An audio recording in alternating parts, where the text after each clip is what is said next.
ஒன்று கீழே விழுந்து கிடக்குது, ஆக்சிடென்ட்.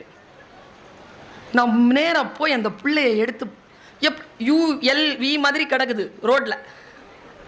அதோடைய பேக் இருக்குது, காலேஜ் படிக்கிற பொண்ணு. இப்படியே கிடக்குறா, மூச்சு வாங்குது. ஃபோனை கொடுண்ணே, ஃபோன் கொடு. ஹூங்குது. உனக்கு என்ன, ஃபோன் கொடுத்தா என்ன? அவளை மீறி அந்த பேக்கை திறந்து ஃபோனை எடுத்தோம் பாருங்க, வலியை விட அதிர்ச்சிங்க கண்ணில்.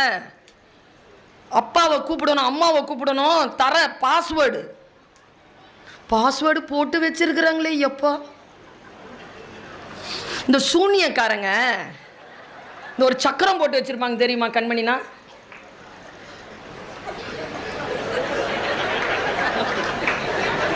அது படுத்துக்கிட்டே போடுது. போட்டுட்டு அவங்க அப்பா அது ஆன் பண்ணி கொடுத்துட்டு அது பேச்சு ஆரம்பிச்ச உடனே அந்த போனை